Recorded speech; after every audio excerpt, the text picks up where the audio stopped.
I'm Juliet and welcome back to Wbnn Channel 9 News.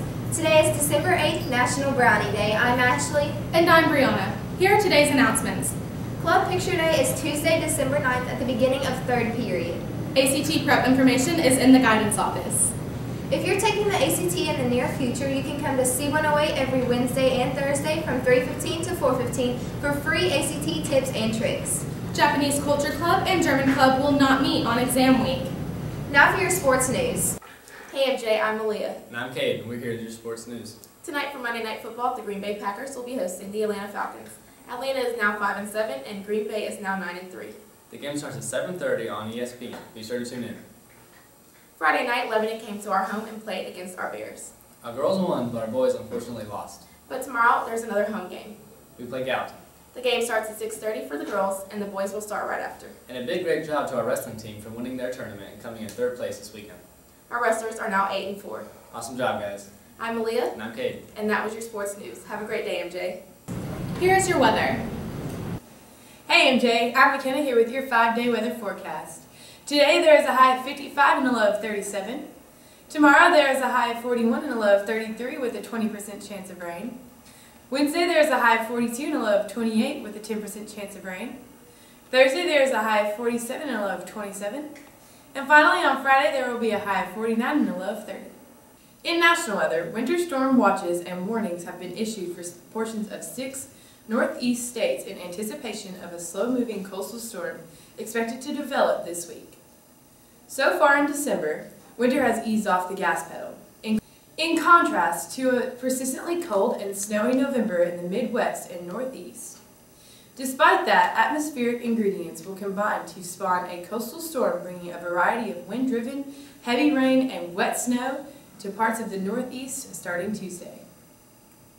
I'm McKenna, and that was your weather.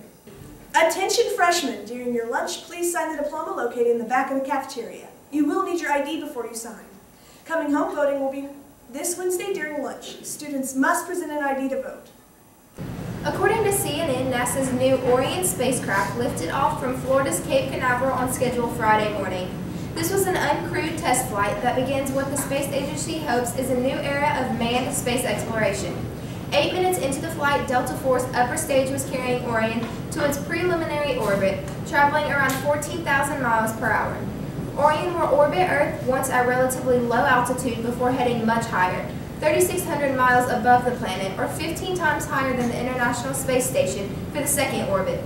4.5 hours after launch, Orion is expected to splash down in the Pacific Ocean about 600 miles off the coast of Baja, California. 2 U.S. Navy ships, the amphibious transport dock ship USS Anchorage, and the military Sea Lift Command Rescue and salvage ship USNS Salver will help NASA recover the capsule.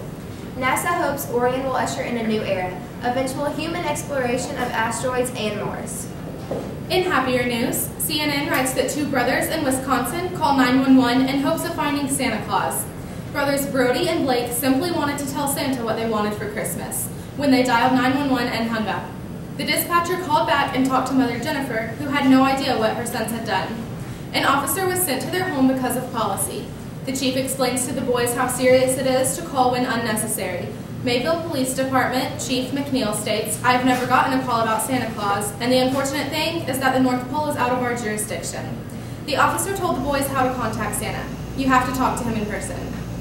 CNN reporter Gary Morley lists helpful tips to improve your slumber. First, identify your personal chronotype by asking yourself, are you an early or a late person? Identify a constant everyday wake time, ideally between 6 and 7:30 a.m. with the sunrise. Always try to awake with natural light. Take a nap and use the natural sleep periods between 1 and 3 p.m. and 5 and 7 p.m. Always invest in quality sleep products such as mattress and pillows. For more helpful tips, you can go to cnn.com. As stated by WKRN Channel 2 News, a Seymour couple is being remembered for what many in the area are calling a true love story. The two were married for 70 years before dying hours apart of each other this week. Jack and June Hopper's story began in high school. The two met one day when Jack's future wife was cleaning a chalkboard. She turned to throw the eraser at the other kid but missed and hit Jack, who later became her husband. Decades later, they celebrated their 70th wedding anniversary. "How do you do it? How do you stay married?" And the answer she gave me was simple. She said, "You just said stay married," said Taylor, one of her grandchildren. On Tuesday, Jack died at 88 years old. He had cancer. 14 hours later, his wife passed away at 86 years old. She suffered from dementia. Daddy passed on Tuesday morning, and then that night about 12:30, he came back for his sweetheart, said Halper. The couple has a big family to carry on their legacy. They have 4 children, 8 grandchildren, 15 great-grandchildren, and 6 great-great-grandchildren. Thank you for watching WBNN Channel 9 News. I'm Ashley. And I'm Brianna. Have a great week, MJ.